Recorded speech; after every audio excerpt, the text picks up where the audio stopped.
Liam, do any of your friends who have kids ever tell you, well, this is what I did when I was a dad, or this is what I did when they were growing up? I know Louis, like, who has kids around you that? Me and Louis speak about it quite a lot. I mean, from our perspective, actually, for me and my ex, when we first had Bear, and like after a few weeks, I don't know what Cheryl did at the time, but she got him in this beautiful sleeping pattern.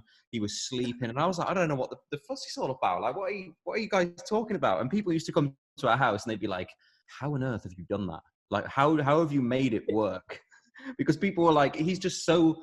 We were very blessed with and lucky with having Bear, because he's so calm. There's no volume involved. Like, he throws his toys out the pram every so often, like a little bit. Of course, kids do, but he's been a blessing so far. So for me, it was like it was quite easy at the start in a sense.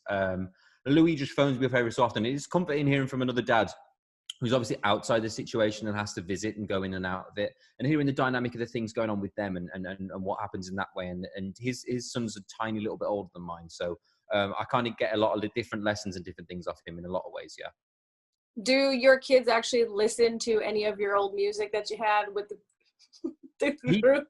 He hasn't heard Midnight, but does he like any? He hasn't heard Midnight yet, but I'm gonna send a text to his mom and make sure she plays it to him. But he used to be like my decider of whether the song was gonna like sink or swim, because when like Familiar and different things came out, he was like doing the full on baby rave in the house and whatever. I was like, it's really cute actually.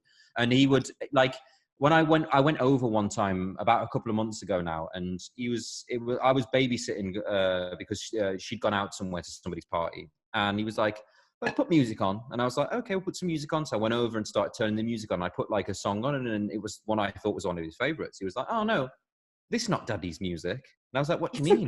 He was like, it's not Daddy's music. And I was like, he's like, play Daddy's music. And as soon as I started playing Stack It Up, whatever, he's dancing around the house. And I thought, this is just the best thing ever. Like, you know, it's so good.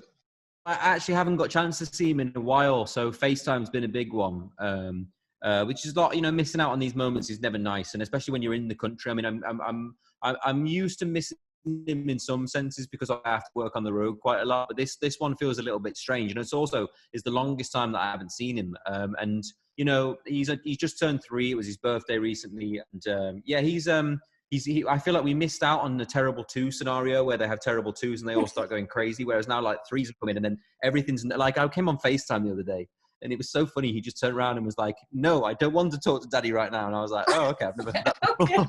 But I like it. He's got his own attitude. I mean, I came on FaceTime another time and he was on a trampoline with the princess dress on, with a fireman's coat on and a pair of Wellington boots, playing a ukulele. Like, it couldn't get more random. And I was like, yes, this is what my child was destined to be. This is my kid. I love him so much. I was like, I know you are like 90% me.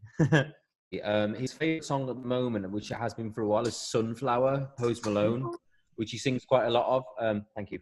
Which is really great. Yeah, it's.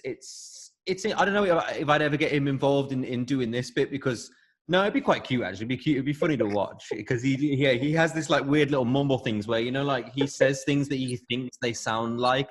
So like half the lyrics like completely wrong, but it's funny to listen to for sure. I get sent a lot of videos of him standing in the house singing, but he's definitely like, he's a proper performer, which in one side of my mind really scares the hell out of me, and then the other side I'm like really excited about. So yeah, I'll have to see if I actually don't know if he digs the song yet. He hasn't heard it, so I'm gonna have to get it sent over and see what he does.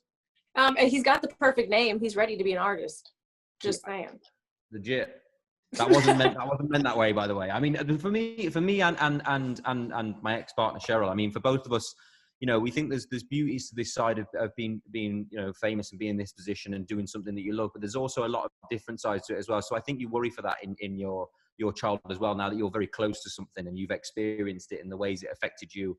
But the thing for me is you got to, you know, let them choose their own dreams and see which paths they want to go on, and only help them along with that sort of stuff rather than push them in certain directions. So yeah, it's definitely a talking point a lot of the time for us. That we're always like, what happens if this happens? What do we do next? You know? And that's the beauty of being a parent. You're figuring it out. That is it.